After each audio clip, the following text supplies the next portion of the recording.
Well, hello there. I'm Ophira Edut from the Astro Twins with a special episode of Astro Twins Radio from our On This Planet series, where we focus on global issues from a human perspective with, as always, a pinch of astrology. Guided by the principle of as above, so below, we believe that what's happening with all the other planets is inextricably tied to what's happening on this planet.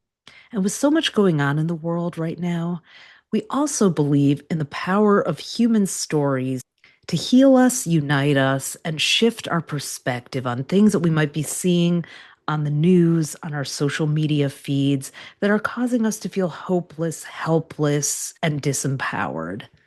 In this special episode, we're focusing on Iran and the Middle East in a conversation with a longtime friend of mine, NEDA Sarmast, who has a really unique story. NEDA and I first met in 2002, a prior year of the horse, interestingly, in a transformational workshop that brought people together from all backgrounds, all walks of life to discover their human potential. Little did we know that we'd find ourselves in a moment where we both helped each other find our voices.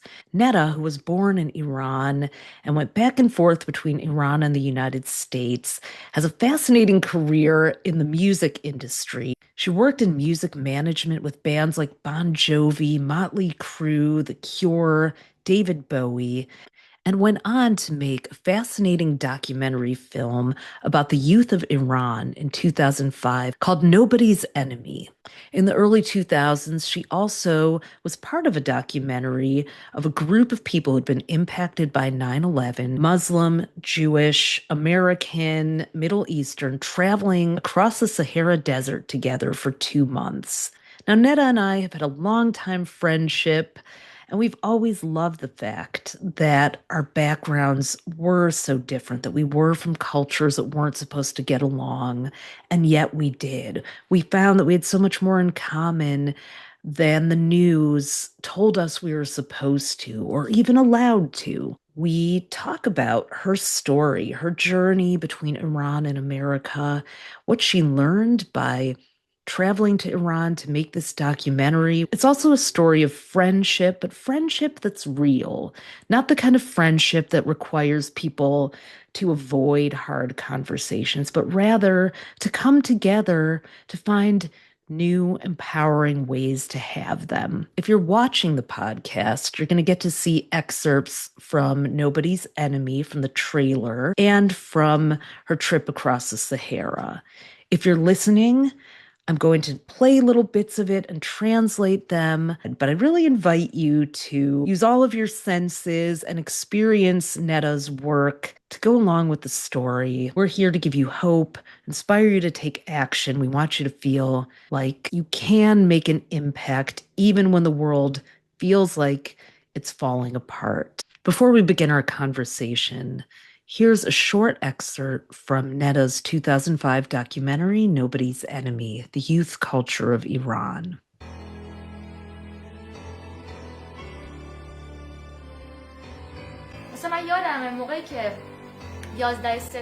I remember when 9/11 happened, and it really affected me.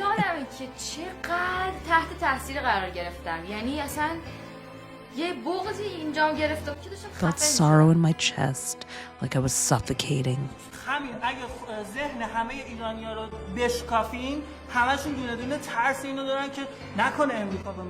Deep in the mind of every Iranian is the fear that America will attack us. I don't think any one of us wants to go to war.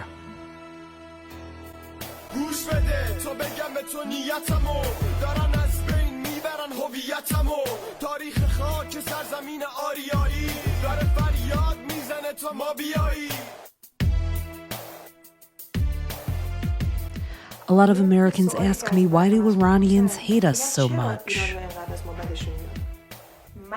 And I say, no, Iranians don't hate you. Many Iranians love America and they all want to go there.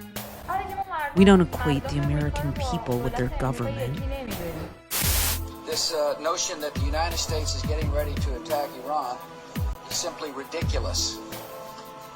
Having said that, all options are on the table.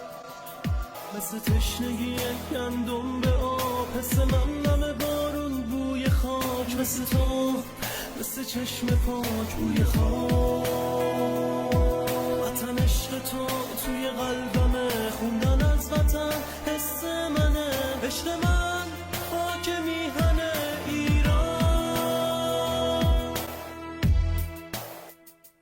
Iran is Ahmadinejad to the Western Hemisphere. What you see on the news is all crap. On the contentious issue of Iran's nuclear program, Ahmadinejad said there was no going back. This is fear. We're not extremists. We're not crazy. We're not terrorists.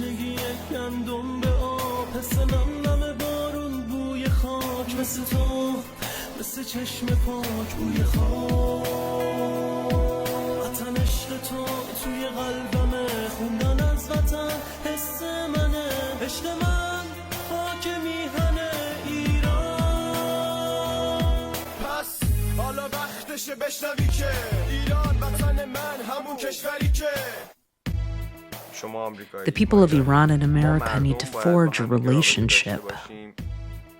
And music is a way to open up the lines of communication. We can learn a lot from them, and they can learn a lot from us.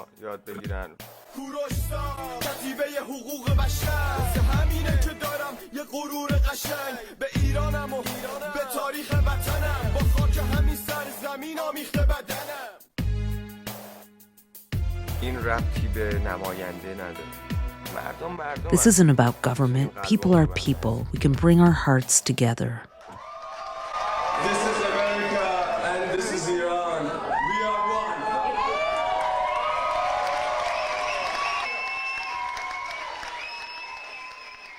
All right. Well, hello, everybody. I am so excited to have our second ever guest on the podcast, live from Istanbul, the wonderful NEDA Sarmast. Hi, NEDA. NEDA and I are going to have a conversation just about parts of the story that people aren't getting. You know, our friendship goes back 24 years. We actually met 24 years. Yeah, we met in New York City, doing a transformational workshop that really brought people from all walks of life together. True. How many people were in that room? I think it was about 150 or 80 or something. Yeah, we met in this intensive weekend workshop about finding what your voice in the world was. What was your contribution in the world? And I got to tell you, I was fighting that. I was really fighting it. I didn't want to go. My friend Bob was telling me about it, and I was going through so much in my life. I was at a transition work-wise, and you know, just trying to figure out what's going on in life. And I just felt like every time I was stuck, I would call my friend Bob. He would have the answers. He would make me feel good. He would give me some new insights or make me look at things in a different way. And I always used to say, and he goes, "Well, just go to this program and just go to this." So I was like, yeah, but I get why you did it. That was always my thing. I know everything. I know why you did it. But that doesn't mean, which was actually one of the best things that I did, because I learned that I know nothing and you can have a lot of experiences. And one of the things that I learned was actually not to assume so much, which helped me a lot, you know, after that throughout my life, and not to be so finite on everything. Mm-hmm.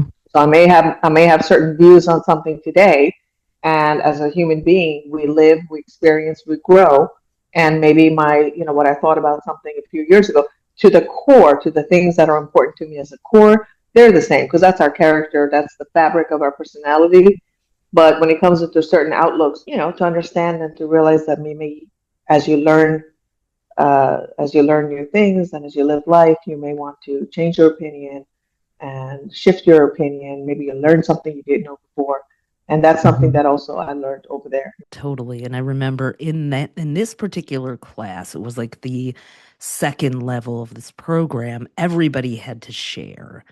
And that is, so here we are from all different walks of life, but everybody has to get up on the stage and say something about kind of like what they think gets in the way of them being fully expressed in the world. And I remember like dreading it. That was like my worst nightmare. But I remember you, Netta, getting up and sharing your story about how you were born in Iran and, had to leave because of the Ayatollah's regime in 1979 that started, and how you ended up in LA working in the music business, managing these heavy metal bands. I'm just thinking, this woman is so freaking awesome.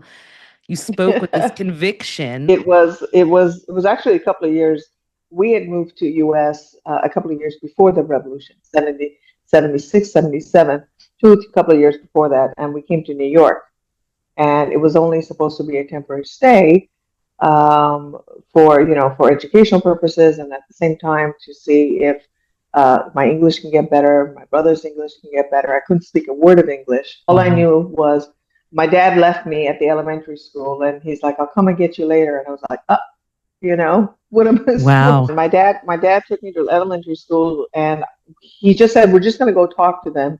And then all of a sudden, I see him going towards the door, and I was like, "Where are you going?" Like, "No, no, I'll be back. I'll be back." And I sat, and it was in Denver, Colorado, and it was my first experience. And I had all these children. This woman came up to me, the teacher. She made me sit in the corner, and she gave me this coloring book, and she was like, "Okay, you color," while she was talking to everybody else in the classroom. And I had no idea. And then as soon as she finished, which was very weird, like it was a very, looking back now, it was the perfect school actually. The students were sitting there in their beanie bags, and then they would have these sliding doors that would change classes. And now all of a sudden it's a history class, or it's a very interesting school.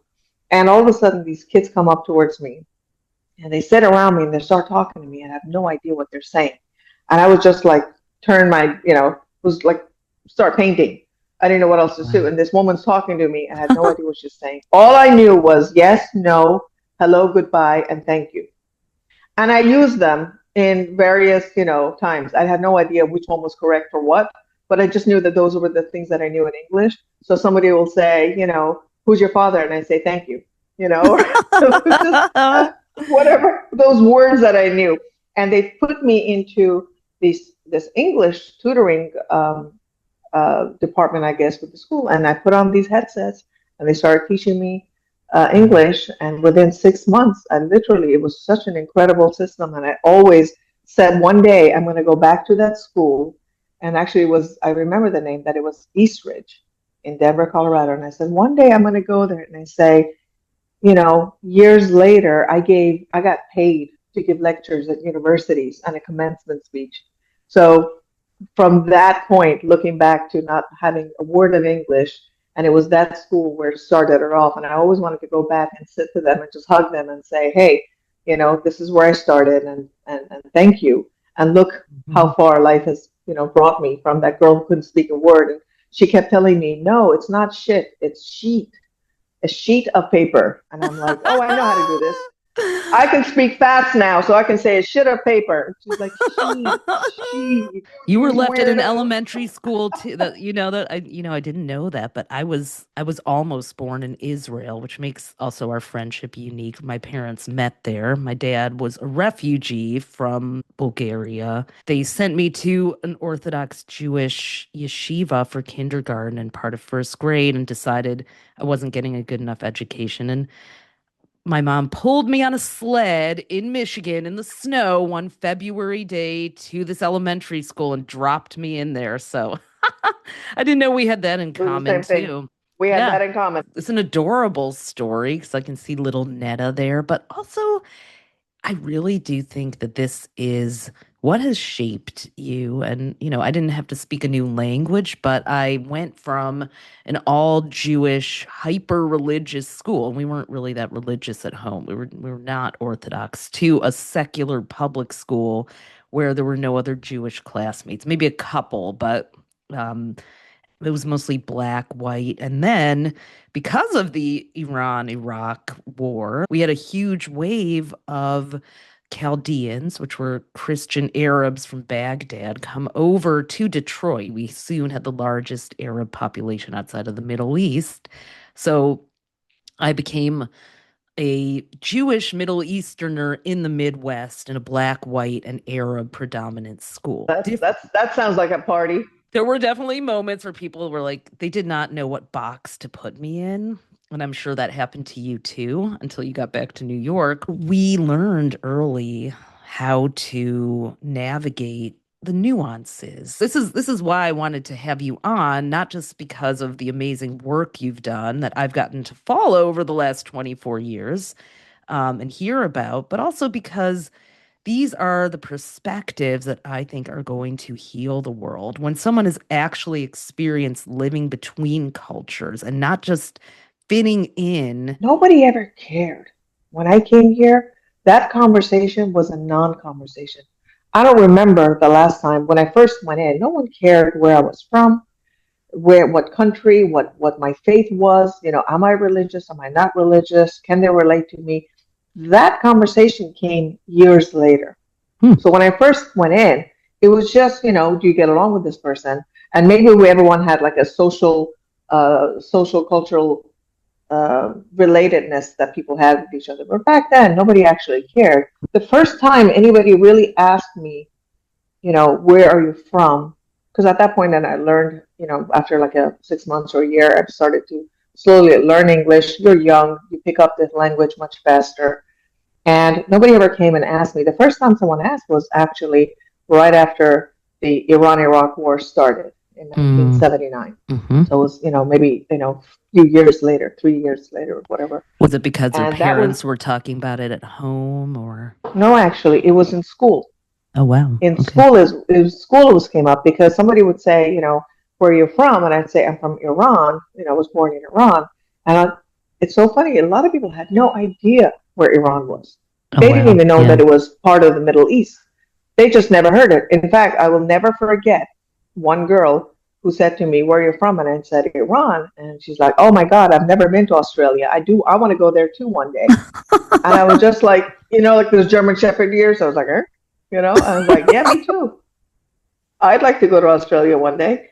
And so they had no idea where it was. And then suddenly, when they realized where it was because of the hostage crisis. Yeah. And it was because everybody in the news was talking. And even then, I didn't really feel too separated from people because by that time I had friends. We were talking. They knew me. I was a familiar friend in the community. They knew me where I lived. They knew me at school. We are neighbors. So, I was a safe friend that was around. Yeah. But I do remember one day in 6th grade when I went to school, and on 2 different occasions, there was a note on the table, on the desk where I usually would sit down, and someone said, go back to your home, Sandnigger. And I had no idea what that meant. I didn't know what it was. Then I saw a note sticking in my locker, you don't belong here, go out. But I got to tell you, there was so much love and friendship that even those moments wasn't the strong, telling moment because I knew it was just like somebody trying to be a bully. I didn't see it as this movement of people are going to start hating me. It wasn't that. When I would say I'm from Iran, most people had no idea what I'm talking about. So I'd say I'm Persian because Persian was an older name. People had heard it. Persian rugs, Persian cats, Persian culture. I would say, where you're from, I say I'm Persian, which is what still to this day a lot of Iranians refer to. There was a point when one day I was at this hotel bar having a meeting, and somebody asked me, they're like, oh, you look, where you're from? And I said, I'm Persian, to say, just to make it easy so they know where I'm from. And he kind of looked at me and did a little wink. Don't you mean you're from Iran? When that happened, it was a moment that something clicked for me. And I said, this guy thinks I'm hiding the fact that I'm Iranian.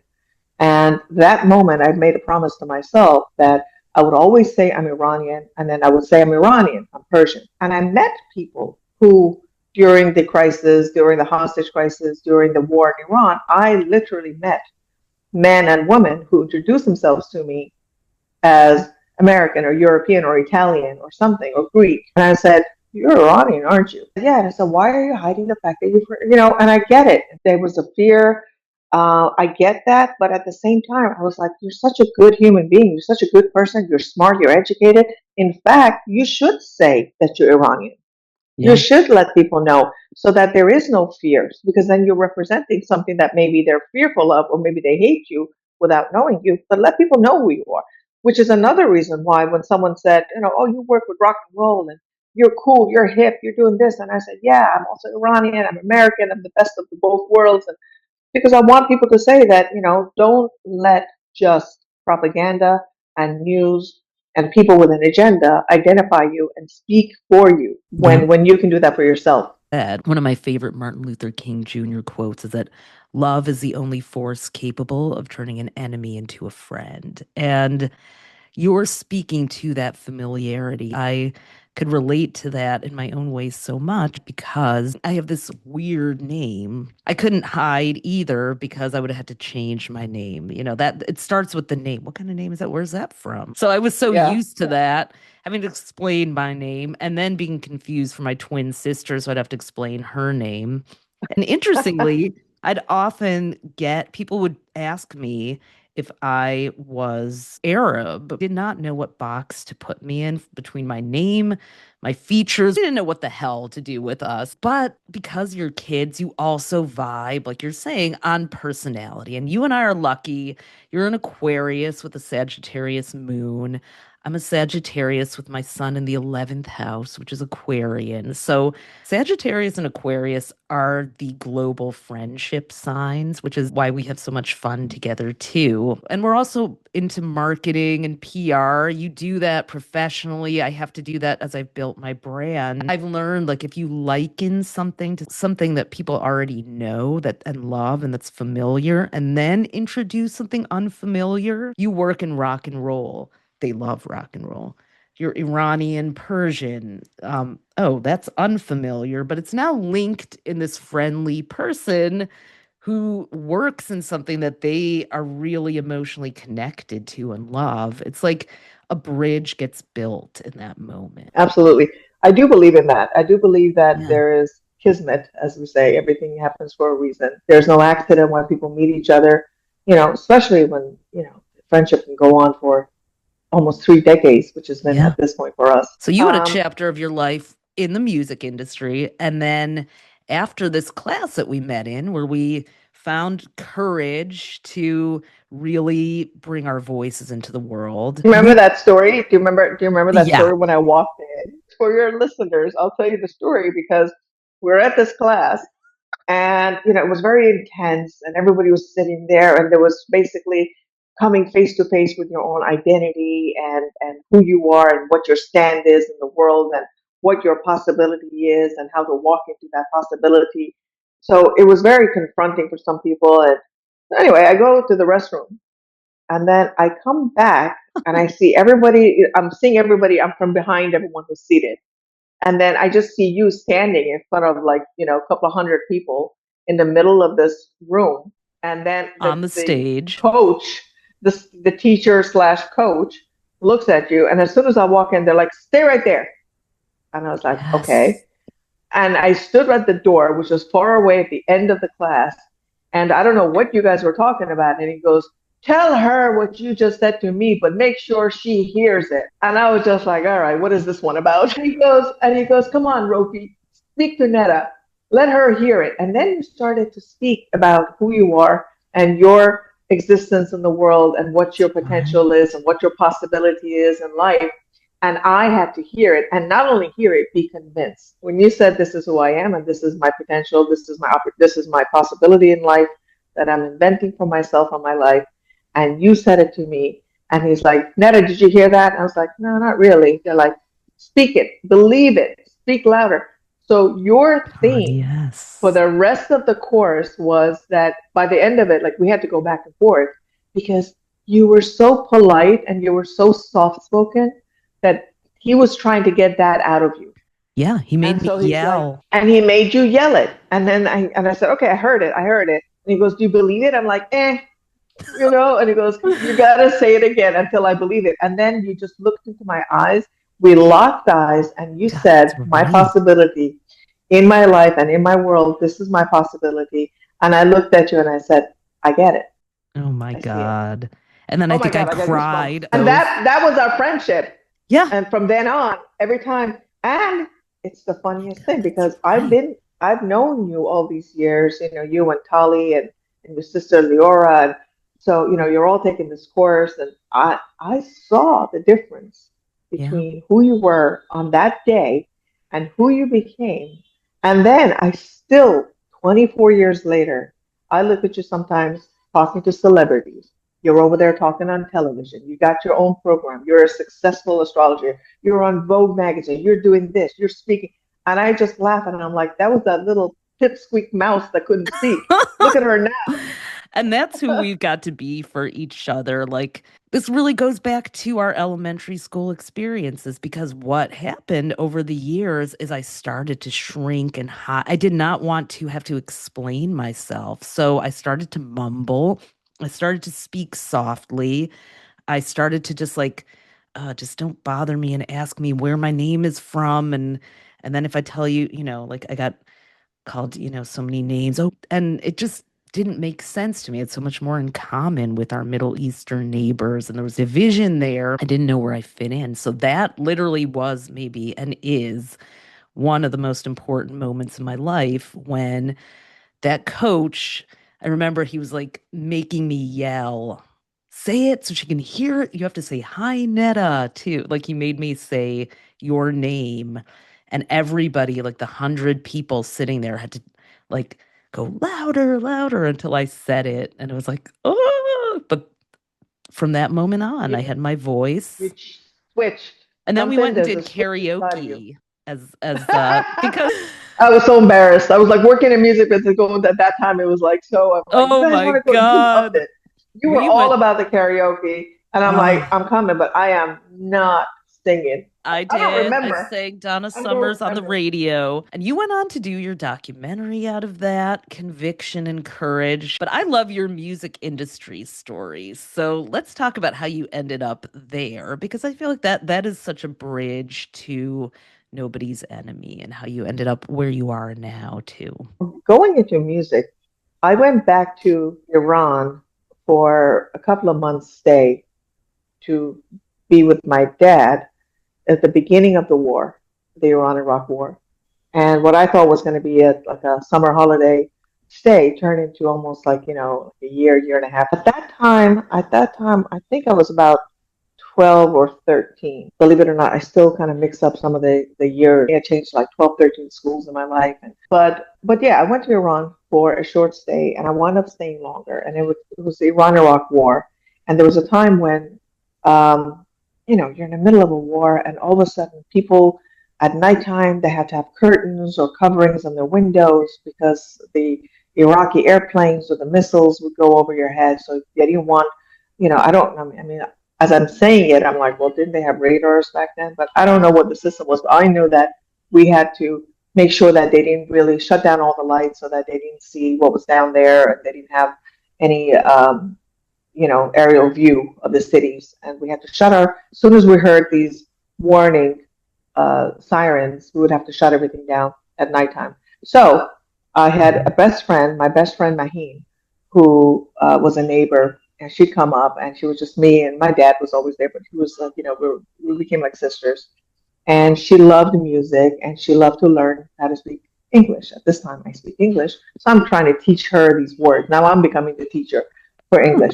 And we had these cassette tapes. It was the Bee Gees, Donna Summer, Barbara Streisand, and I think it was like when Grease just came out. So I mean, we had these cassettes, and it was Donna Summer where I would sit there with her and look at these cassettes, and inside the cassettes we would have the lyrics. So I would sit there.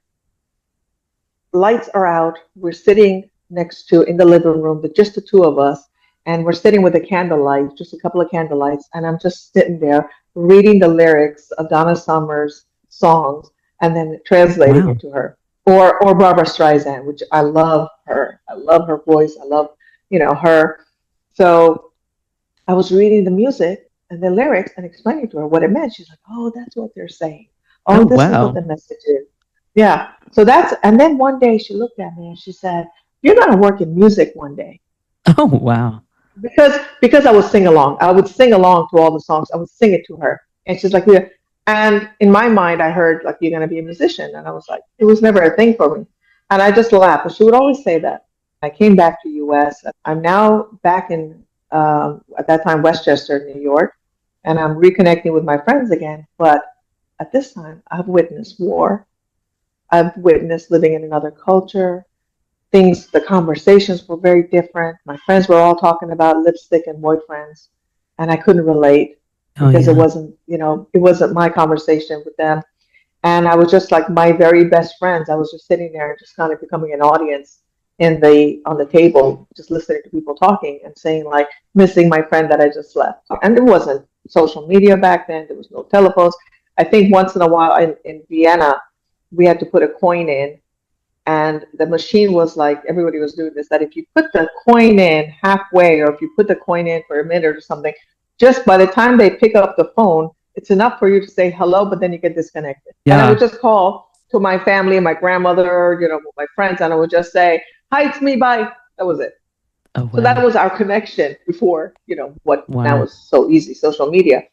So when I went back to the US, I missed that, and I miss my friends. I wound up going to live in Los Angeles. Then from New York, I went to LA on my own, which is like, that's a whole different And how old were you? topic. Like 16, 17 at that point? 15, 15. 15. Wow.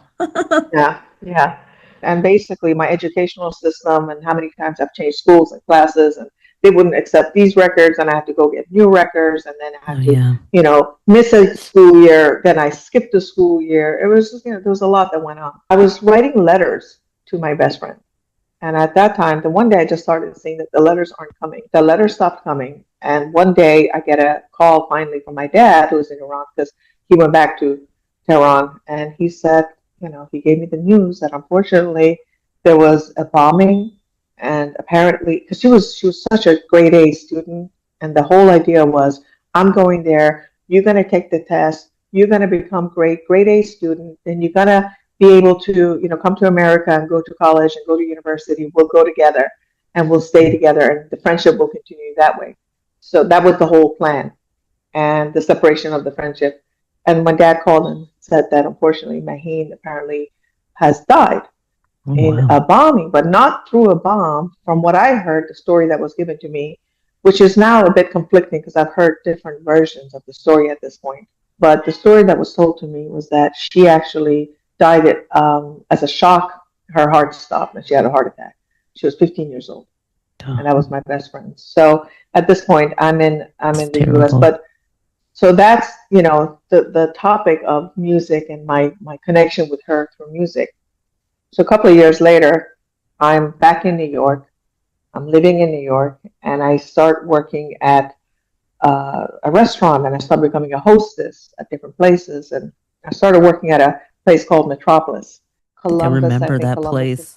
Upper West It was Side. on Upper West Side on the Yeah. 80s, like 81st or 82nd Street. Mm-hmm. So you had all these celebrities. So I was very young, and there was, and I still remember, there was the owner.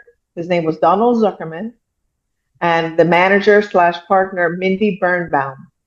I'll never forget those two names all My these years. people. So Mindy, yeah, your peeps. And so Donald and Mindy were wonderful.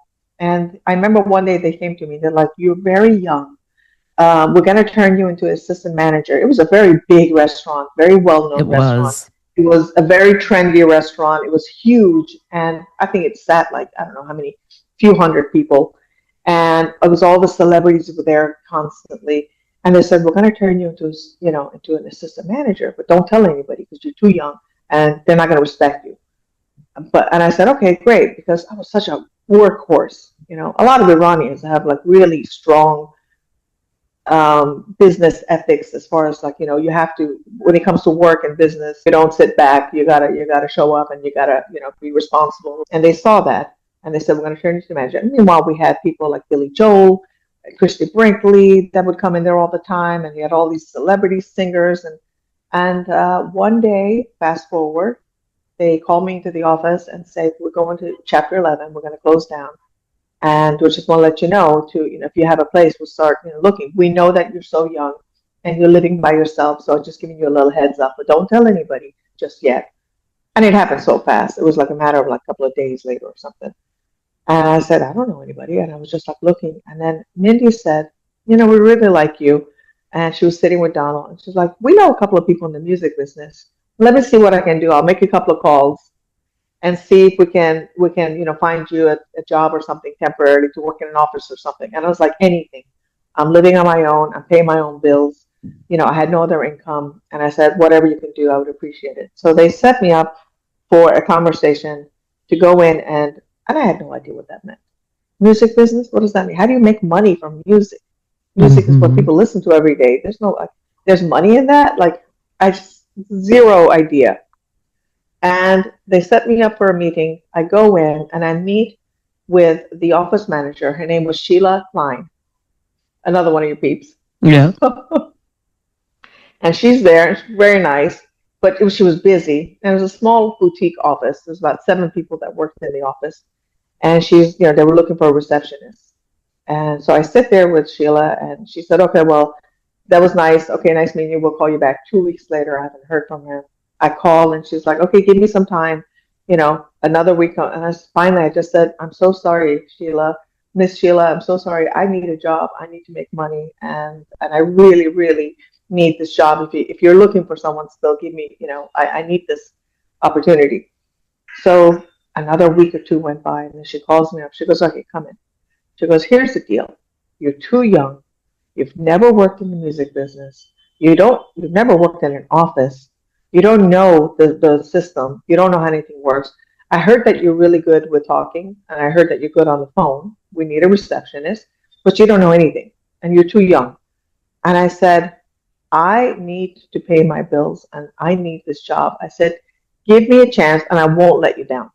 That was something I'll never forget. I said, wow. I just went out and said it. I said, give me a chance. I won't let you down, and give me a couple of weeks. So she said, okay. She calls me and she goes, here's the deal. Nobody wants you to work here. I'm your only ally. I'm going to give you a 2-week chance. The bosses don't want you here. The assistants don't want you here. The agents don't want you here because you're too young and you're too, you've never worked in an office before. I said, I'll prove them wrong. You give me a chance. She goes, don't shame me. Don't make me regret hiring you. And she said, also, any questions you have, you come to me. Don't go to anybody because they don't want you here. They're not going to help you. Come to me and me only. And I said, good. The whole time I was like, what's the big deal? It's answering phones. I didn't know what the big deal was because I didn't realize how big of a company they were, how popular, how successful they were. I had no idea. Can you say what the company was? The company was called ITG, International Talent Group. And there was 2 bosses there. It was Wayne Forte and Michael Farrell. Both of them were agents. And at that time, it was a booking agency. So we are the ones that booked the tours, the global worldwide tours for David Bowie, Pink Floyd, Duran Duran, Depeche Mode, Sade, Peter Gabriel, Phil Collins, on and on. There was, a lot of Pet Shop Boys, yeah. Small acts. Small acts, and then later on, mostly British pop. A lot of them were British pop. I think we did something with Australian band. It was called Aha, I think. But mostly British pops and The Cure. I had no idea how big they were, but a small boutique company. So I went in, and I guess maybe it's good because I didn't know. In my life, not knowing plays a big. I was gonna say, I think your entire life primed you for this moment. You're like, you dropped me into school. I didn't speak the language. I figured it out. I can figure this out. Not knowing something and walking into it always catapulted me to something better. So I went in, and for 2 weeks, I was asking questions from Sheila, and she was a very funny, like amazing, beautiful woman in her early 30s. And she would just come and I would ask her questions. She's like, oy vey, oy, I can't believe she's asking me this question. So she was like, and I'm like, what is this fax machine? And she was explaining, she's like, oy vey, you don't know a fax machine. I put this document here, and at the same time, it shows up in Australia exactly as it is. She's like, oy vey, I can't believe it. She's like, please don't say this to anybody. I'm going to get fired for hiring you. And then one day she comes to on my desk, and she sees this this, the file folders where you had the little labels. Yeah. So I'm over there writing someone's name and address on that little thing to stick. And she's like, "What are you doing?" And I said, "Well, this guy, Joel, just asked me." He said, "Add a label with the address on it." And I was trying to put the entire name and address on a file folder sticker, and she's like, "Oh my God." She goes, "No, no, no, come here, come here." She goes, "This is the label. It's this big." Funny things like this. 2 weeks later, my time is up. We're at my very first concert ever, which was for The Cure. I'm there, I'm just watching, I'm just amazed at the live experience, the tours, the sound. I mean, I love music as it was. And it was just a different world. And all of a sudden, I saw everybody gathering around me from the office. They all had like a champagne glass in their hands. And they said, "Okay, everyone, welcome to the team. Our new latest team member, NEDA. Oh. Welcome to ITG." Sheila just gave me a hug, and she's like, "Don't embarrass me." And I said, "You gave me a chance, and I'll never ever forget that." And for a long time, I would sit at the office way after everyone had gone, and I would learn what the telex machine was, how the telex machine worked. I was reading contracts between the agents and the artists and the managers, and understand what the legal contracts were, and understanding what the AFM was, the American Federation for Musicians, learning that, and just teaching myself over, late night in the hours to learn, because honestly, I wanted to learn, but I also I wanted to make Sheila proud. I didn't want her to think that she made a mistake by hiring me. So I wanted to hurry up and catch up. And years later, one day, years later, I asked Sheila and I said, "Why did you give me a chance? Looking back, I really didn't know anything." And she said, "First of all," she goes, "there was just a connection that I had with you. And second of all, I looked at you and I said, one day this girl is going to give me a job." And that's what happened, actually. Years later, she was out of the office. She was at another location. They had shut down or closed down. I was at a different location. I've made a lot of contacts at this point. I moved on to management, which was, that's another story. Yeah, you managed some impressive bands. It was at ITG. I was at ITG when I started. I met this girl, Vicky Rovner, who was working with the management for the Scorpions. And I liked the way she was talking. She was very, the business and the conversation was different than the booking agency conversations. So I was listening to her and just curious. And Vicky and I hit it off. And she was just in that office temporarily. And then later she was going to move to another office. I got a call and they said, "They need somebody here at the office, here at the management office. Would you come?" And I actually turned it down, I think, a couple of times because I was so comfortable where I was. I went in one day and they said, they're working with this new up and coming band from New Jersey, and they were getting a lot of things were getting busy, and they needed an extra hand at the office, and they needed somebody else there, starting out with the phones, and then moving on to other aspects later on as being like rep, artist rep, and all that. And I didn't know what it meant. And then I see these pictures of this guy with like a lot of big frizzy, big hair, handsome guy. That artist was Bon Jovi. And that's how I said, okay. And I said, let's go give out management a try. And for the next several years, I worked in the management office with artists like Bon Jovi and the Scorpions. We also had Skid Row. We had Motley Crue at that time. When I got the call and I was able to actually repay the trust that she gave me, and she gave me my first chance in music, I was able to recommend her for a job that she was a good fit for, and she got the job. She was like my big sister slash music mom. Sheila passed away from breast cancer, unfortunately, at a very young age. So she's been gone for many years now, but to this day, I'm still, a lot of things that I do, our code word or whatever it was between us is still in play. Sheila's still in my heart, and I still appreciate her, and she's still kind of guiding me just from another location. After September 11th, NEDA had an awakening.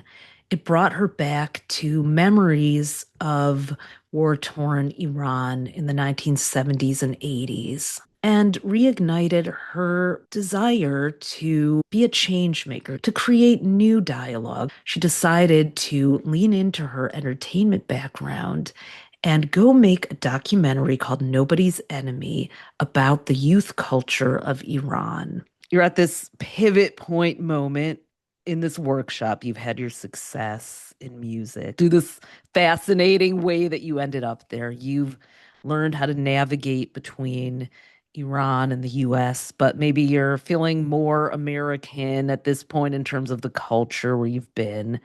And then comes the chapter where you go back to Iran and decide you're going to go and make a documentary about the youth culture. When you went back as a teen and were listening to music, to where it was in 2004, 5, how had that progressed? For years working in music and just living in New York and just being busy. It Mm-hmm. was the music business and it was a fun industry, but it was, you worked hard.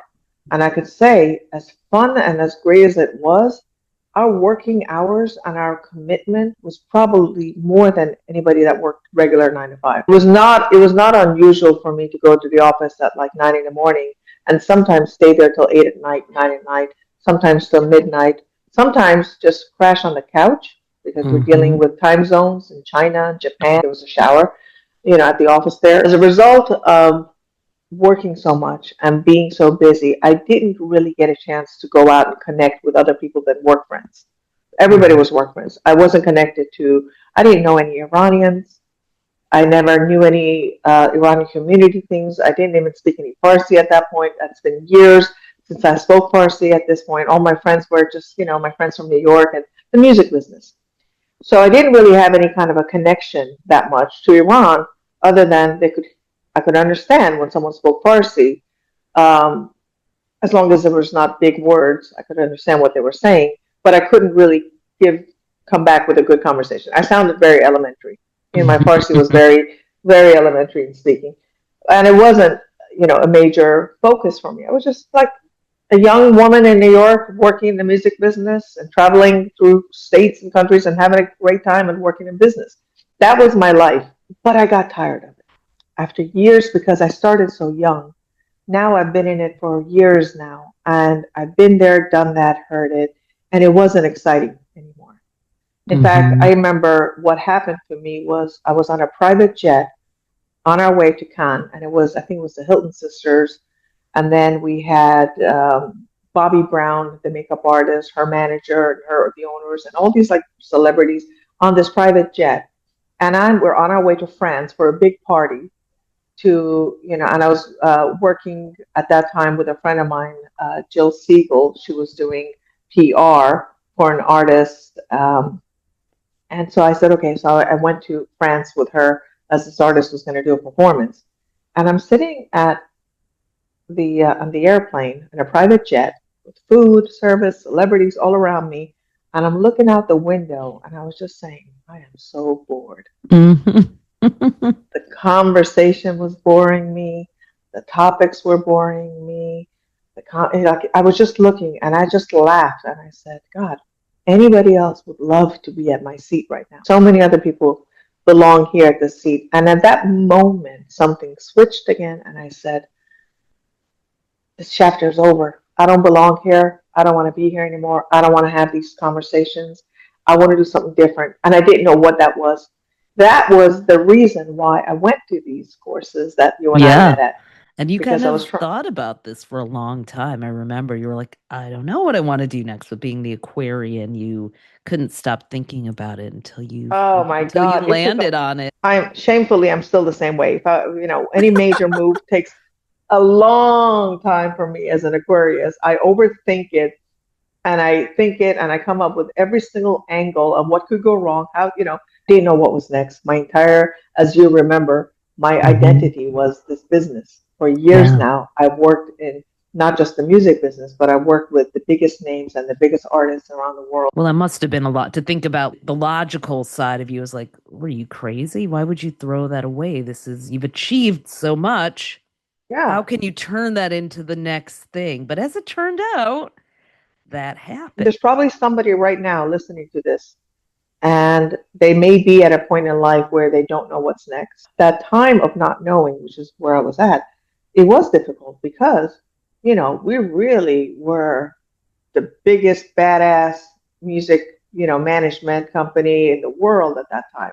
Everybody Mhm. respected us, and we were a very small core group, and it was very known by everybody that not everyone gets a chance to work at this company. You don't get a chance to go sit with the head of Universal or, Sony Music and all these people in meetings and have them, you've got, the Clive Davises of the world. And back then it was Ahmed Erdogan.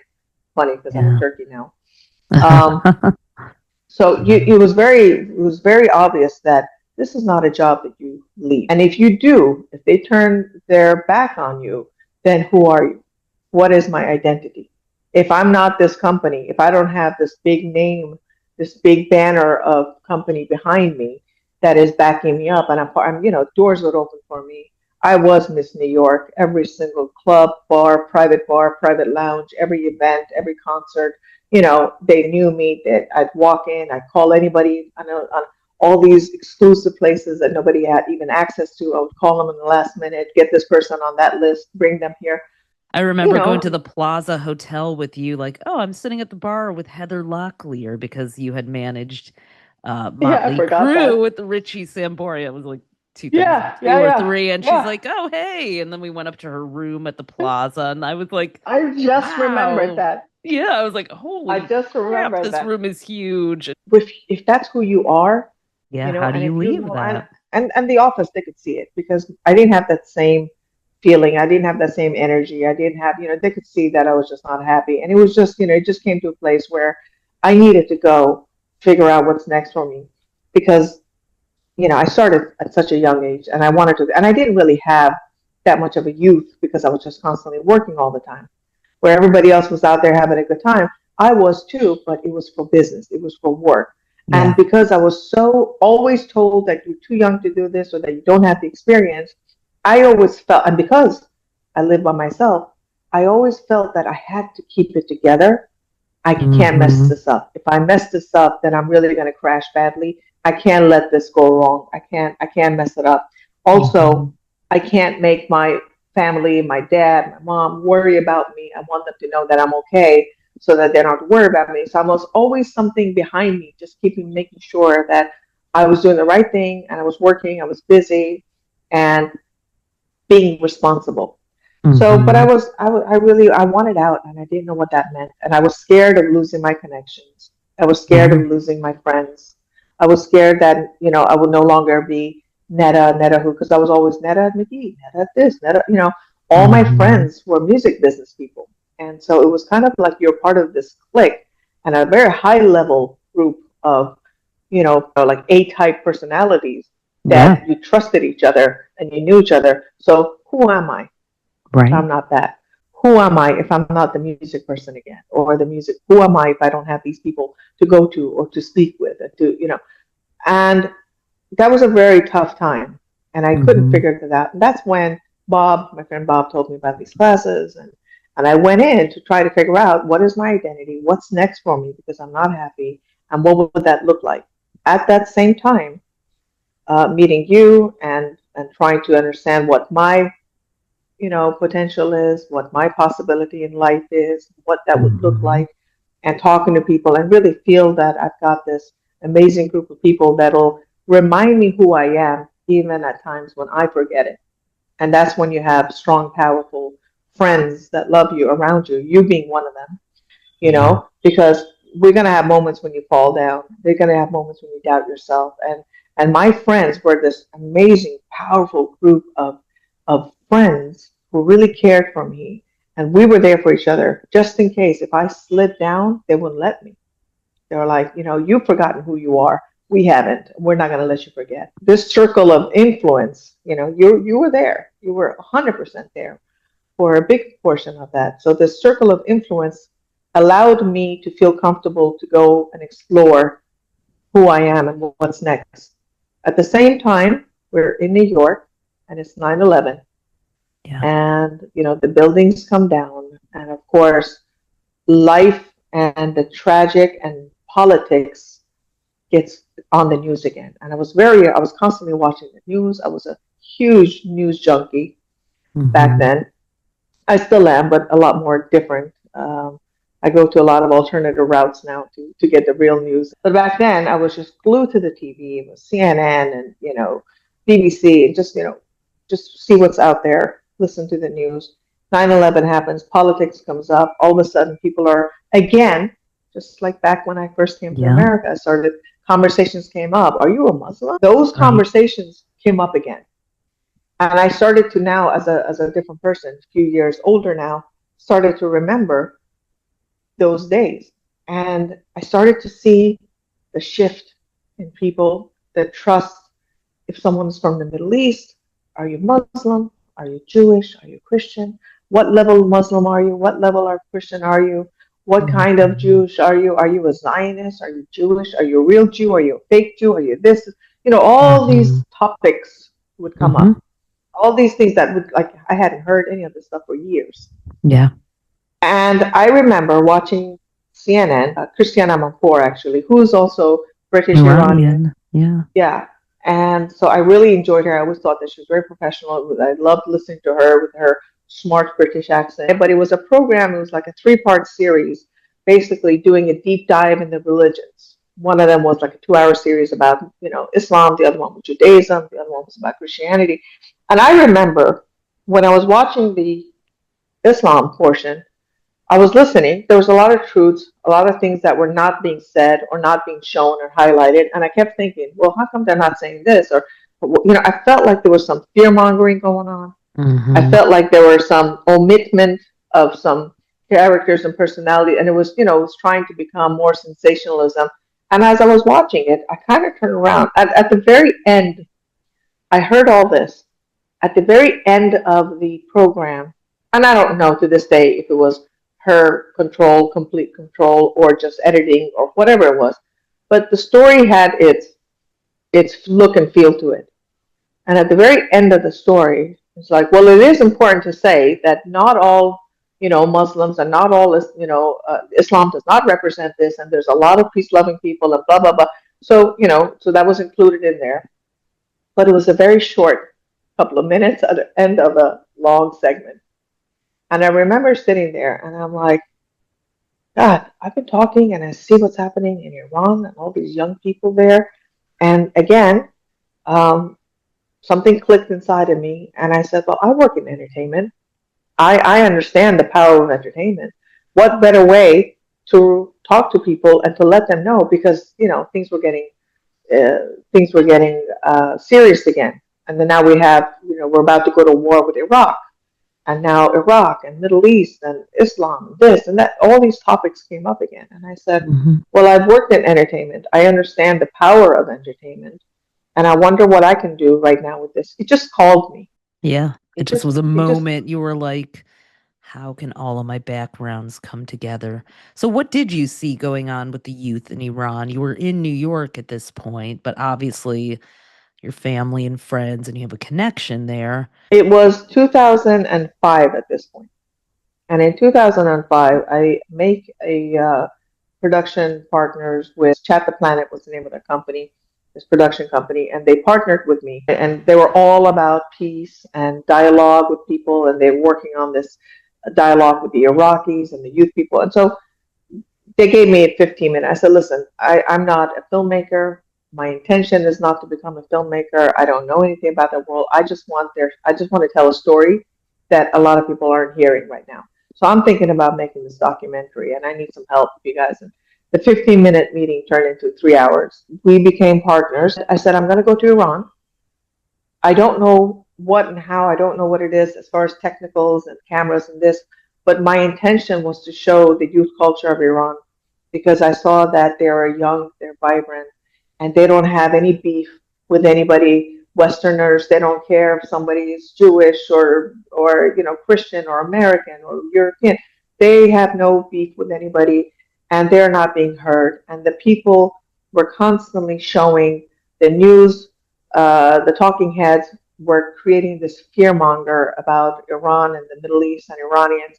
And I just said, well, it doesn't make sense. The people that I see, the people that I know, don't say this. They don't act like that. They don't feel that way. And they're not the minority. They're the majority. How come the majority of these young people or the people are not getting their voices heard? And when it does, it has to be something with fear-mongering or separation of how we differ from each other and why they think this way. And I got really upset. And I said, okay. And then There were war drums with the potential of something happening with Iran. Mm-hmm. And I said, well, I remember the Iran-Iraq war. I remember what happened. I remember people dying. And I remember my friend died in that. And I said, I was too young back then. Now I can play a role in it. Mm-hmm. And I didn't know how or what. But I knew that at this point, my upbringing has been with entertainment. And I said, I'm going to fight this narrative with its own sword, which is entertainment. If they're going to show one side of it, fine. I'm not saying it's right, wrong, valid, invalid, whatever. It's not the full picture because I'm not seeing it because I'm one of them and I'm not seeing the full picture.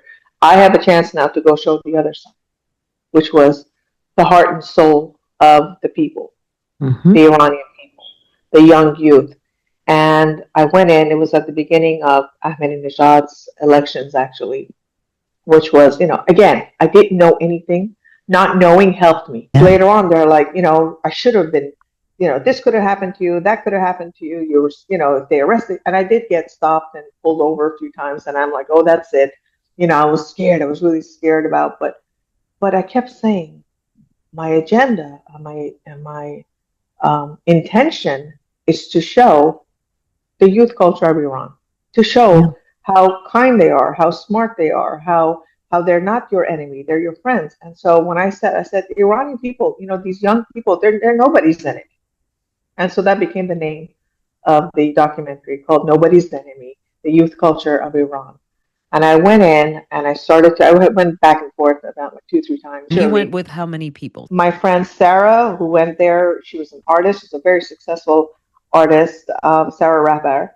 And we went in together. She was going to do video and cameras, and she was doing her own artwork. And so she was going to go anyway. I hired a few people there just for camera work and audio stuff. But it was very small. It wasn't like a big thing. It was just me, a little schmo that's just going to go to Iran and just sit there and get a story. And how did you find the people to interview? I said, I'm going to go there and I'll find them. Okay. I didn't have a script. I didn't have an idea. I didn't have none of that. I just knew that I'll be guided. And It wasn't like I didn't have a home for it. I didn't have a placement for it. It wasn't. I said, let me just go get the story and it'll reveal itself. I was in Tehran. I started talking to people in the streets, and some people didn't trust me. And they're like, "What's your intention? Are you gonna show us in bad light, or do you have a political agenda with what you're doing against Iran or Iranians?" And a lot of people didn't trust me at first. They were scared because they didn't know if I would. This was a big thing. They wasn't sure how I would edit their conversation to make it look like a message that wasn't theirs. And what kind of access at that point did the youth have to American or Western entertainment and pop culture? They had access to all of it. Mm-hmm. I was surprised because it was restricted and they had sanctions and they've been cut off from the world. Yet they were completely up to date in fashion, in music, in understanding with the film world. Everything was done underground. I think I remember you telling me that. Yeah. The underground in Iran was really was actually the mass market because everybody, they were giving videos and CDs and music. And this is, just when Apple came up with MP3s, they were very connected. A lot of the people that I met when we talked about books or music or films, they really analyzed. Yeah. Where I would just like feel it. I was like, listen to the music and feel it. Like we would go with the vibe, we would go with the feeling. But Iranians, it was interesting. The difference was they dissected the song. First have to listen to it, then they'd have to translate it, then they'd have to understand it. Then if they didn't understand the isms, then they would go and try to find out what that meant, like the cultural aspect, the pop culture. Then they'd have to go and find out the bio of who it is. And then they would sit and try to come up with the meaning, because Iranians are poets. It's not unusual to like get a taxi ride or go buy tomatoes and the guy answers you with like a poetry verse. It's just in their blood. So, not happening here in New York, sadly. Who ended up through a series of all the twists and turns meeting someone who was thought of as the Iranian Tupac. what happened was we had a booking to speak with a studio and a singer, and at the last minute they canceled. They got scared. They thought that they didn't know who I was, and I said, listen, I work in the music business because I wanted to hear and see what's happening in the music vibe naturally. Yeah, What's it like? of course. And there was a very vibrant music scene, and I was just curious about it. That someone had introduced them to me, and they canceled at the last minute. So I had, the camera guys. I had, everybody was there, and I said, all right, let's go have some cello kebab. We'll have some kebab and rice, and I guess that's a wash. We're not going to do anything, and we were just going to go and sit down. And then the sound guy, he called a friend of his, and he goes, well, I've got a friend of mine, and he's a rapper, and he's in the studio right now with his then partner. He just said it's okay. You're allowed to go in and record them and talk to them. And I was like, really? And then I looked at my friend and I was like, rapper? I don't know if I want to show that. It can't possibly be good. And I don't want to show something that's not going to be that good. You know what I mean? I was just like, I don't want to embarrass them. I can't imagine Persian hip hop or, Iran rap being something good.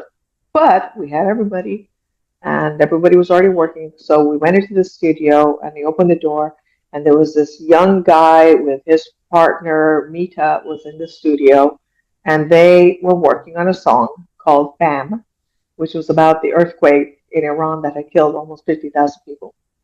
He was just starting out, and he was so open and honest in front of the camera. I started to ask questions, and it's funny because when I look back now at those answers and the questions that we had, I really couldn't speak Farsi. My Farsi was very bad. Half the words I was using was English, and he was trying to understand what my question is. And so it was funny to look back, but I met him. I had the camera on. So the very first minute that we said hello to each other and went eye to eye was on camera. We had a long talk. He answered everything. He was very fearless. He was very open. He said everything that he wanted to say on his mind. He was very evident that he really cared about his people and the image and the culture. So I said, oh, crap, now we're going to have to listen to his music. I'm like, I like the guy. He's a really nice guy, but, now he's going to, go downhill, in my image, that now I'm going to have to listen to his music. So they're like, all right, let's go listen to the music. They turned off the lights, and they put on the music, and he starts singing. And then all of a sudden, I just looked around, and I was like, what was that? It was incredible. His flow, his voice, the lyrics. So it was Persian poetry. He's writing his words in poetry, putting it on Western, beats.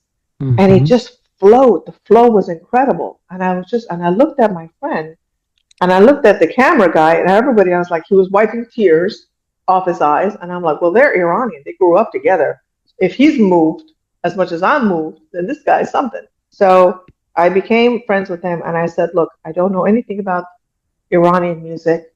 I don't know anything about the music business in Iran. I don't know. And I said, but I come from a lot of training, and I've worked with a lot of artists in my time, and I see a star when I see one. And I said, you are an absolute superstar. And I said, I don't know what you're doing, but just continue and just go for it. And I was just amazed by him. I left, and then his partner called me up. He goes, we have some more songs if you want to listen. And I was like, sure. I don't know what I could do, but sure. So we met again. We listened to more music. One after another was great. Some better than other. But the guy had something. And I went back, and I had also featured this really smart, brilliant student. And she was very smart. She was a female student. She was outspoken. So I decided to use Yas was his name, is this person I'm talking about. His name was Yasser, professionally known as Yas. And I went back and I started to look back at the footage, and I said, these two were really interesting. I want to feature them. So I take it back to the production office, and Lori and everybody said, like, who's this guy? And I'm like, I know, isn't he good? He's so good. They're like, yeah, like, can you be in touch with him again? I said, yeah. And they're like, well, let's focus on him. And I said, he's got a really interesting story. So I went back to Iran featuring him, featuring the woman, and just kind of, trying to get more footage, more B footage, B rolls. And then that's how the more I got to know Yas, and I really said, look, I said, I've talked to some people, they listen to your music, and they also really like it. I'll try and help you. I don't know how. I don't know what it's supposed to look like, but I'll try and help you out and just get your voice out there and, use some of my training to see what we can do. I don't even know. How do you make money? How do you do business with Iran? And how do you even get your web? Persian hip hop, it was new. Nobody was doing it. No one took him seriously because they were laughing at him, saying it's just like you're just reading the newspaper on beats. And didn't he So find it because his dad brought like a CD back from the US or yeah, something from yeah, Tupac or something like that? yeah. Yeah. He has a very deep voice. That's why they started to call him the Persian Tupac. They They're kind of both took on, Geminis, as and it they're were. both born at I think the same day, like one day Mm. apart. And he had very social, cultural lyrics and music. He never used profanity in his songs. He really was just telling a story, his life story, his problems, his issues, and people reacted to that. But yeah, so that Nobody's Enemy wasn't even fully finished yet. Color Yeah. corrections, the rights and the licensing and all this stuff was still. When I was invited to go to DC to speak about the subject matter at a conference. And after the conference, I showed a couple of small clips. After the conference, there was a line of people that came to me that had questions, and there were student body leaders who wanted to invite me to their university to speak and Mm-hmm. to show the film.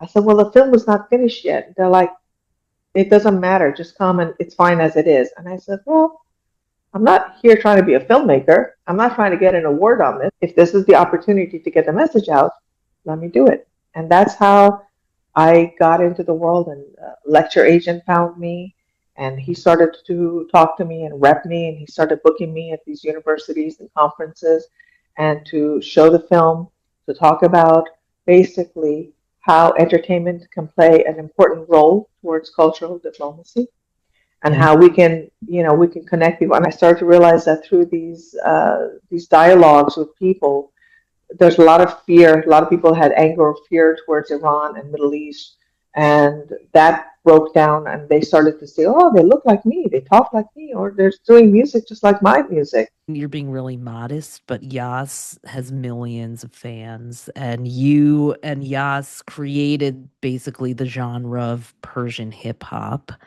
He's got fans all over the world, and that's because of your documentary.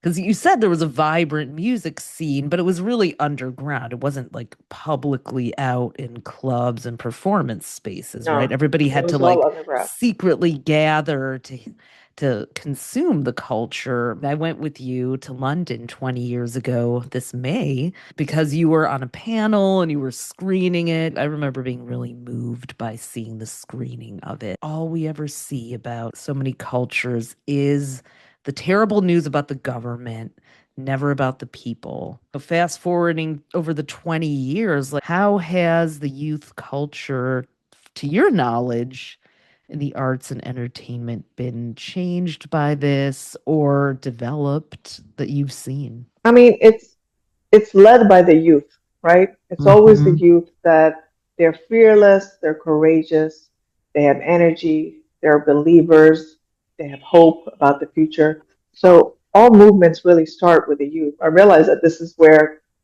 things happen. I remember when I was actually in the bedroom sitting there on the computer, and I remember the first time I was able to put Yas's music out on this internet thing. I called him up and I said, Yas, I said, 3 or 4 people have downloaded your music.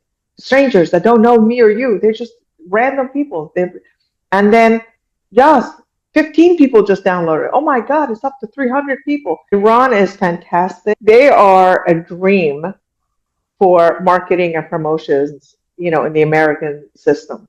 Because what you Mm-hmm. would spend so much time and money and effort to promote something, Iranians can do it within 24 hours. Hate something, they really hate it, and everybody in the country will know. But if they like something, everybody in the country will know fast. It'll get out there. So it was very fast from when he just had his very first download to all of a sudden a few thousand people to now he's writing his other song to, hey, what's going on? Hey, who are you? Then I started making social media. Back then we had MySpace, and then we were working on Facebook, And so things escalated very fast, and he very quickly became a well-known name. But because he was an underground artist, you're not sanctioned, you're not allowed to put your music out, there's no copyright laws in Iran.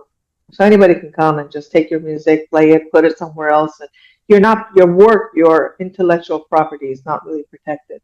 On top of that, we had to play it under the radar because if it gets too big too fast, it could bring trouble to his doorstep. It was so cool and it was so raw and authentic, but you couldn't make any money off of it because you can't sell anything.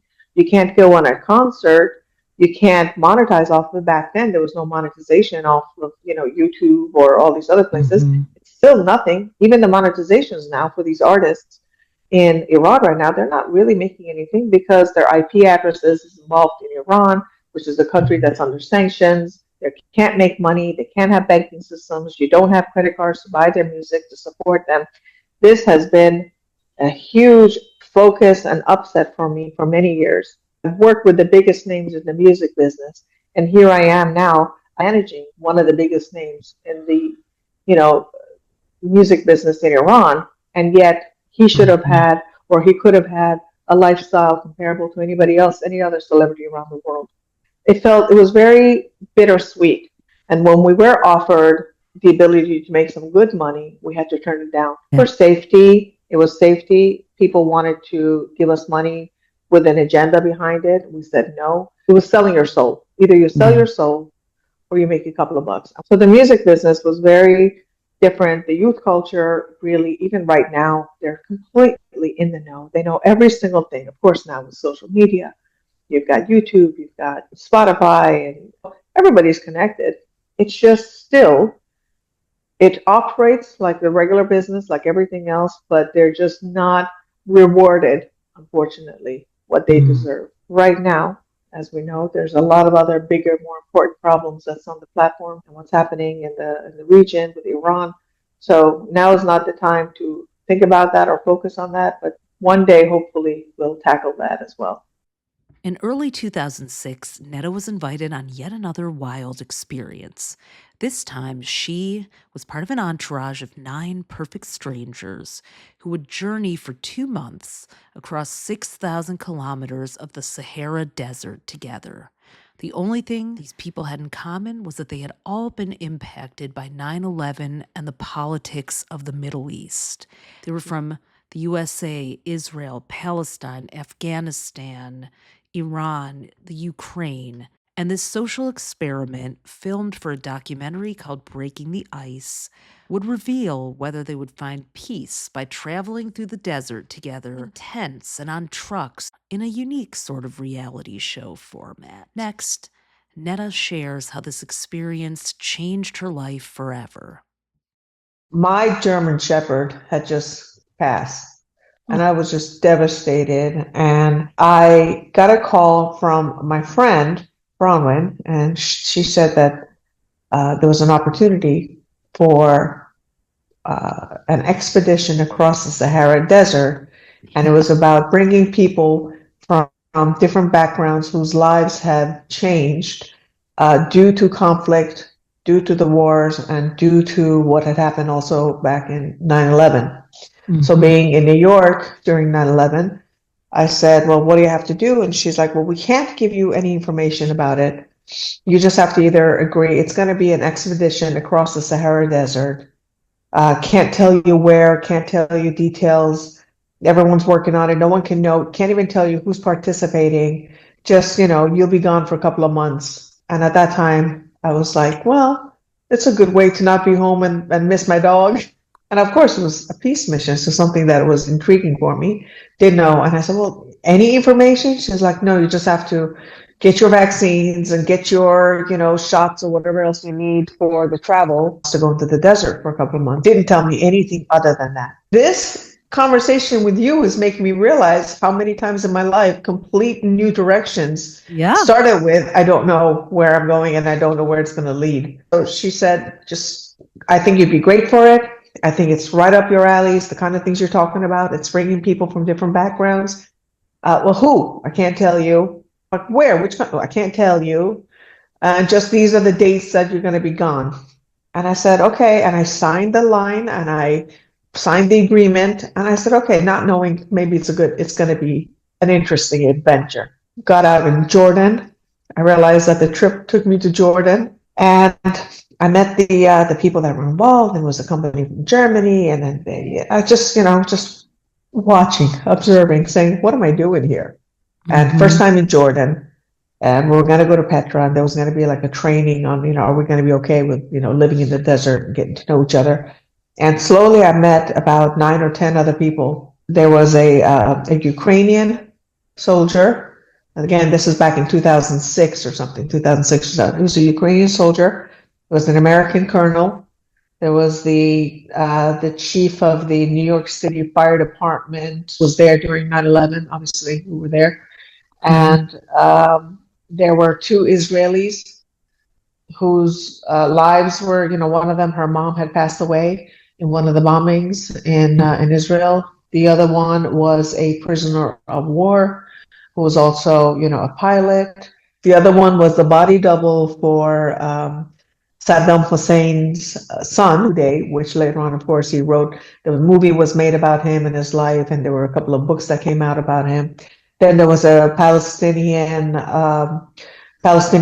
whose cousin had passed away, who was shot and killed due to the conflict and between Israel and Palestine. We had an Afghan doctor and also the Friday prayer leader in Palestine.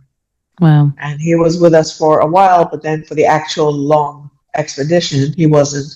He stayed back in Palestine. So we had a bunch of camera and crew people from Germany, the organizers from Germany, from US. It was, a total of 10, 12 people. And everyone's lives somehow had a story connected to the conflict between East and West. And me, being an Iranian American, had 2 different perspectives at that time of things that were going on. So it was interesting. Didn't know anybody. Sat there, were a little bit standoffish. And as soon as I sat down, actually, it was a funny story. When I saw the Friday prayer leader, with his full garb, and he was just, he was sitting there, and I said, so he's going to be there too? He's going to be traveling too? And he says, yeah. And I said, uh-oh, we're probably going to clash. He's probably not going to approve. It was just 2 women in the entire expedition. It was me, and there was this woman, Galit, from Israel.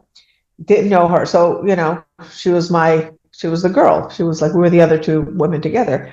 And I didn't know who's going to judge, who's going to be okay, who's not. It was very interesting and strange to begin with. Then I met the Friday prayer, and it was interesting because we didn't hit it off great at the beginning. We were both very standoffish because I'm sure he was looking at me, maybe shaking his head. It's like, you don't look like a practicing Muslim. And I looked at him and I said, God, I hope he's not going to come here and preach me and lecture me. Oh, we also had Tapke, and he was one of the Dalai Lama advised monks to join us to kind of keep the peace between us. Were you like, what did I just sign up for? Yeah, absolutely. That's exactly what I was thinking.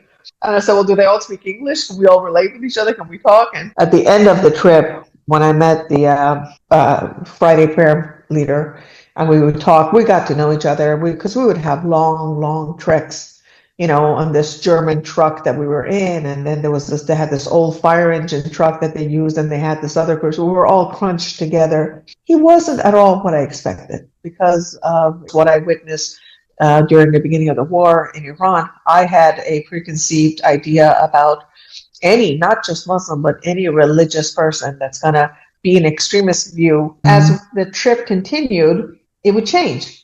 We got to know each other more. We started having more conversations. And, I talked to him about my life, and he was asking me questions, and I asked about him. And I said, well, how many wives do you have?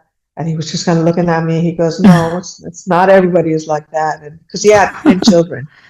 I think he had 10 children. And I said, with how many wives? And then he said, with 1 wife, how many do you need? And I was like, well, some people can marry up to 4 wives in Islam. And he goes, yeah, but that's, I didn't. And I'm okay with so like I would have these moments of, okay, well, that was interesting. Well, that was different. And we started to talk, and I started to see a human being. I started to see a wonderful, loving father. I started to see a man who was constantly talking about his wife. He was funny. He had things to say. He was also dissing himself a few times about, like, their upbringing and their, what their belief system and the quality, their culture.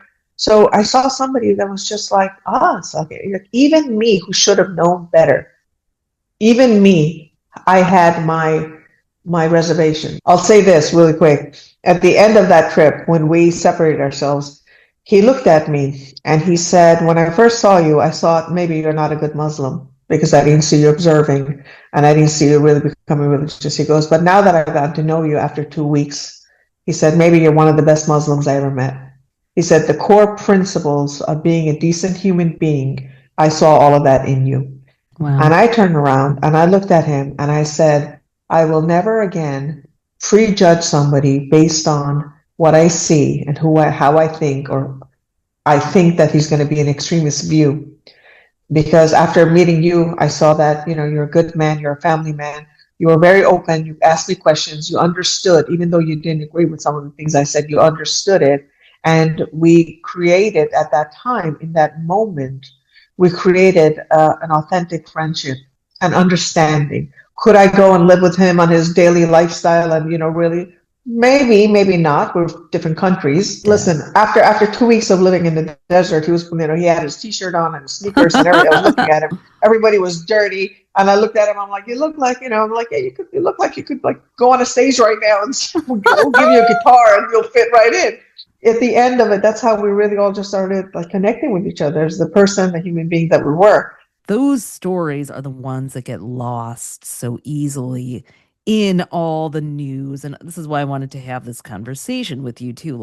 Now we're watching the news again. We're seeing people not know where they stand, how to take it. Should they be happy? Should they be upset? Should they be horrified? What do they even do? What's true? What isn't? And that is where the wisdom that you've gained from these trips you've gone, these idealistic experiences you've had, even if they were utopian experiments, like, what can we take from that now? I always talk about someone's potential. And I used to hear that a lot in my life. They're like, stop putting so much focus on people with potential. Sometimes be with people that have reached their potential. But in my mind, I see people and they'll talk or I'll see something in them and I'm like, I see it. I completely see what your potential is.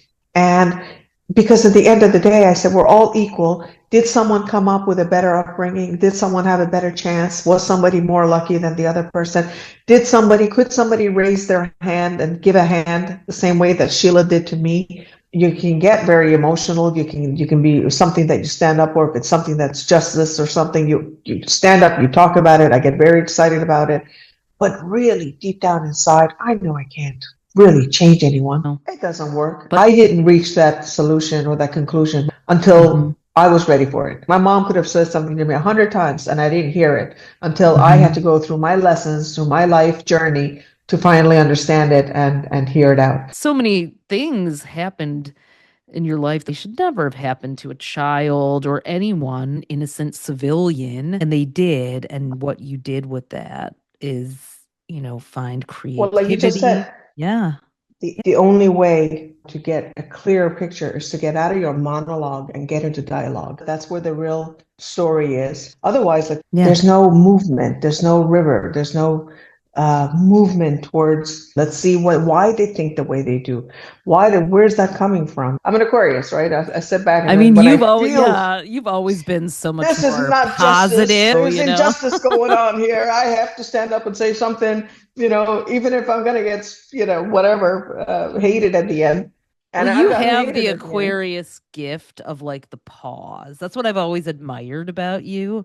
You're like, well, hold on a minute. Like you might seem deceptively giving everyone the benefit of the doubt, even the person that doesn't deserve it, which Aquarians can. You really can go into that utopian mindset. Whereas as a Sag, I'll be like, hell no, blah, blah, blah, blah. But you're still listening. You're listening for something that can connect and unify. And like just doing that instead of quickly reacting into the polarizing argument. That's a real gift to be able to do that. And I think it's born of the resilience. My daughter's 15 now. I'm trying to imagine her living in New York City alone completely and going into an office and working. The Aquarian, I mean, first of all, we're always curious, right? Mhm. As an Aquarius, you're always curious. There'll always be something about everyone that we can relate with.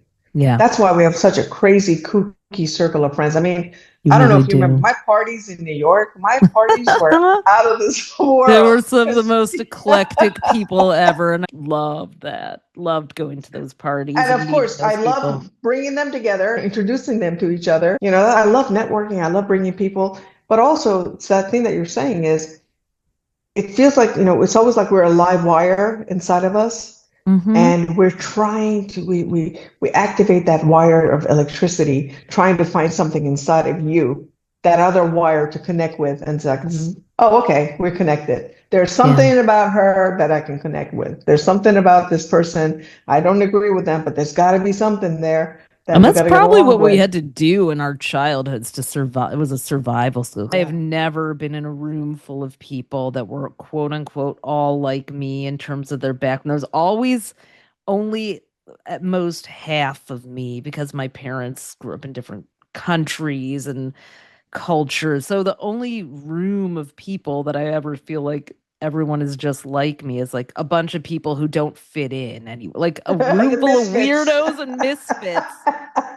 I believe we're in the unfolding age of Aquarius, and like I really do want to celebrate, like go out and proactively become a misfit. Like what we had to do, which was rough at times in our childhood, but also an amazing gift in the end.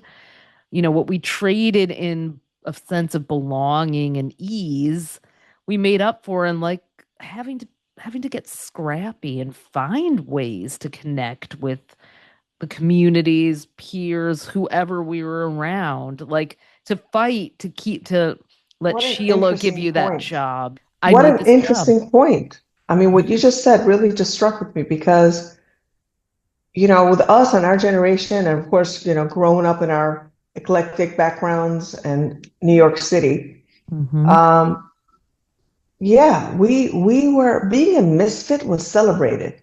Yeah.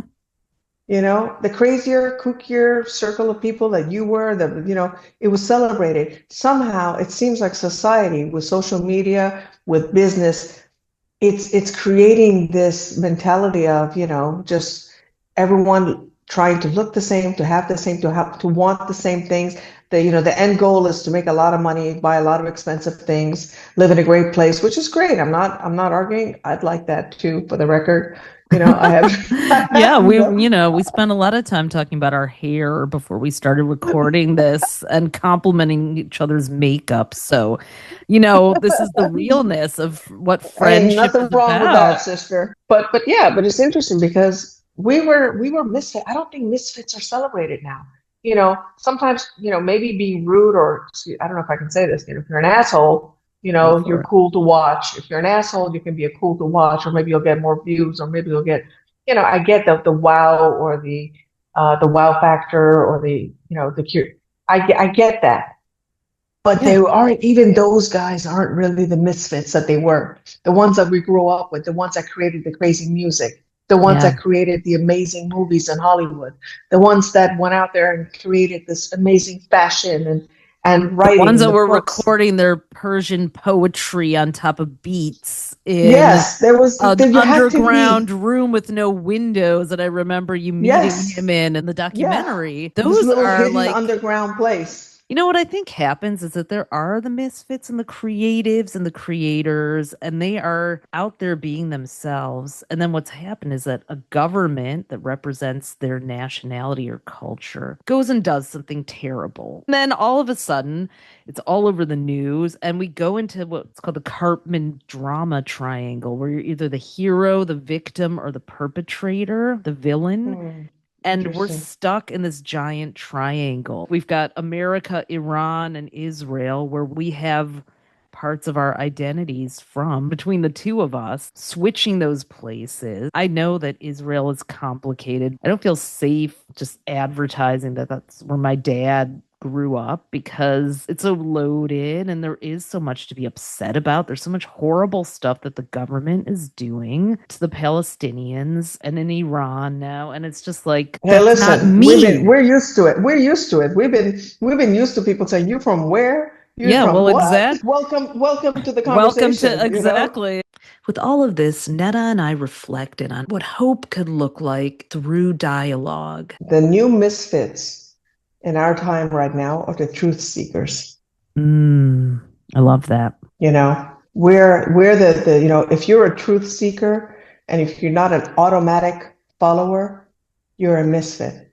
Yeah. And the good thing about the Yeah. misfit is most often it's the misfit that goes off the path and finds a new path because they're like, yeah, I'm bored of this one. They're the ones that are going to the jungle and create a new path for everybody else to follow. It was always them who created new music, new thoughts, almost everything. You have to be a misfit. And what does that mean? What does that mean? It means to trust yourself, to be curious, and to explore what your curiosity takes you towards without apology. I'm curious about this. I want to learn about this person, that faith, this, community, this country. And this is not what I heard. So it must be something new. So now, I'm a truth seeker. And as a truth seeker, you become this misfit. And as misfits go, people are going to fight you. People are going to disagree with you. Literally, you may have to, be up against a lot of, you have to put on a huge suit of armor. You got to be toughened because people don't want to be different. People don't want to change. People don't want their views changed. I've had conversations when I'll say something that I know shifted them and they were like, no, okay, I don't want to hear it. Anyway, quickly change the subject because something was about to shift in there and they did not want to let go of that story. Oh, yeah. Well, that's what I've heard, that people get so invested, their identity gets wrapped up in that belief. And so it's really hard for them to let go of that because they feel that they're going to lose a sense of selfhood. They have misidentified. Also, I think that there's a trust issue. When I hear the words regime change, for example, what does that even mean? Does this mean that we're actually disrupting an entire system at the core? Or does it mean we're just replacing one ideology with another, but we're still coming from the same place of there's one head, one guru, one same leader, play, different characters. Exactly. So those are not misfits, even if they're touting another ideology. No, who is the misfit is the one that questions that and says, "Hey, listen, have you guys noticed that we're all going the same merry-go-round? Yeah. And let's just stop and come up with something completely new." That's the misfit, and they're gonna get fought for it. And listen, that new, maybe it's wrong direction. Maybe it was a mistake. Maybe it wasn't what it was supposed to be. But you got to try it. As an expat, it's in the diaspora. My entire life, I grew up in America. When shit hits the fan, they'll always look at me as, but you're also Iranian. Because at the end, there's like a little small piece of you that is different. In Iran, no one can come and say, well, they own you, you're one of ours, because I'm an American. My culture, my upbringing, my pop culture, everything is through my upbringing in America. So they will always look at me as an Iranian who, when shit hits the fan, they'll say, yeah, but you didn't grow up here. Not just Iranians, but expats in any country around the world. We're always trying to find out, who do we belong to? And if you're a misfit and you're listening to this, turn that into your superpower if you haven't yet. Elevate the voices of other misfits. Reflect on the stories and the wisdom that you have, the unique lens that you have to open the eyes and mind of someone who isn't a misfit in the same way that you are. I mean, as we learned in that class where we met, everyone feels like a misfit at the end of the day. But not everyone had the same experiences that we did of it. Some people felt like misfits because they looked like everybody else, but maybe they were in a family that was very religious or had traditions or values that they didn't share because of the soul they were born as. Right, There's right. always that too. Probably I found astrology so intriguing because it was like, well, you can't simply define who someone is based on 3D world identity politics, their nationality, their religion, their sex, their race, their this. There is a soul in there and an astrological chart. There's a soul that chose to incarnate and be born and has as much opportunity as the next to bring illumination to this planet and Absolutely. unity and truth seeking. Maybe we're going to bring back misfits again. Maybe Yeah. the idea is to turn on your misfit button, Mm-hmm. and it be original. Yes. Because, I mean, I don't know, is it just me, or does it feel like everything is becoming cookie cutter? It has. I mean, that's what the algorithm is supposed to do. It wants to know. This is what AI and large language models And it are keeps you doing. there. It keeps you there. That's the problem. It's like the pattern recognition. I mean, that's what astrology is. That's how our subconscious works. We are wired for pattern recognition. But when you have machines that are doing pattern recognition without the human soul, it's what you just said. It wants to keep us there, which will isolate us from each other, and we have to break that safe. algorithm. Just like you did by going into Iran with your camera, with your curiosity, following serendipity, allowing yourself to be guided, and then you emerged A whole with world opened up for me. yeah, I have all the astrology for it for anyone who's listening who's interested in that. Typically, our podcast is about astrology, and we did an episode on some of the astrology of Iran last week too. But like, I didn't want this to be about that. I wanted this to be a human story of someone who is connected, representing it in the way that you do, but has also the unique misfit lens. Here's something that I just declared for myself as I'm talking to you. I want to be a misfit, and my new misfit is about pushing hate out of my vision, out of my heart. Right now, it's so easy to become I looking at what's happening in the news, what's going on with Iran, what's going on, with the regime. Is it going to be a regime change? Is it going to be, the monarchists are going to come in? Is it going to be no regime change? Is it America and Israel? I have my opinions, and I get disappointed, and I'm disgusted at war. I've been talking against war my whole life. Many times I was celebrated for standing up and speaking up. Now some people are attacking me for why I'm still standing up and saying no to war, that's not the answer, because they're thinking that, oh, you must be a regime supporter if you don't want this war. I don't want war. I don't want people getting killed. I don't want hatred to be the reason. I don't want to create more separation. And that's who I've been. I don't want to apologize for that. And I think with what you just said is my misfit moment is that I'm not going to let hate take over me, especially at a time like now when everybody is giving me a reason to want to hate something or someone outside of who I am. It's not easy. And I do get angry, and I do get upset, and I do get disappointed and disgusted at some of the things that I see on social media from all sides. But that's the possibility that I'm going to walk into right now, is to be a misfit and try not to follow the herd of people that just want to stay angry and be hateful. And you called it a declaration, and it's a declaration of independence from hate. Thank you, NEDA, for being a friend, ally, and amazing Aquarius soul. Thank you. Thank you for inviting me. Thank you for letting me speak to your peeps. I would love to get more American, more English-speaking people into my page. And I would love for people to start dialoguing with each other. We'll share all of your links and all of the ways that people can follow you and connect with you. And at a time right now when it seems like the whole world's blowing up, there's bombs going off right this minute when you and I are talking. All of that is happening. Sometimes it's bigger than me. It's bigger than me trying to come up with what's happening and what the solution is and what's going to happen.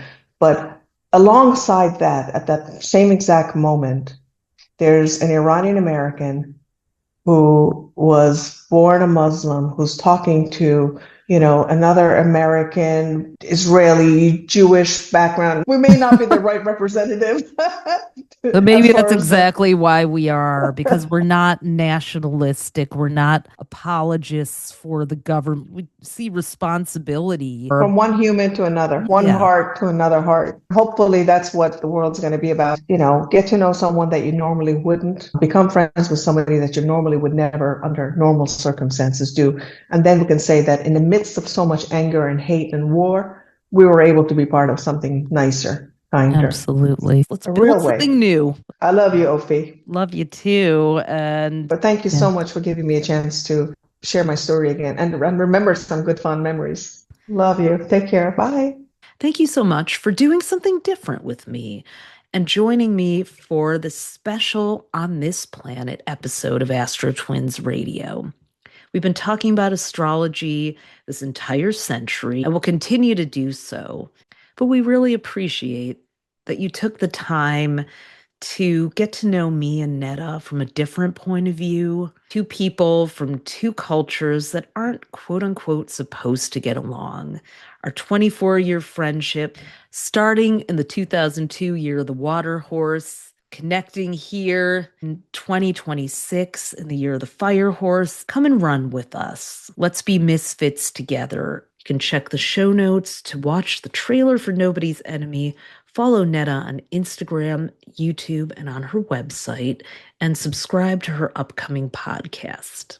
I'll see you on our next episode of Astro Twins Radio. Peace, love, and friendship to you all.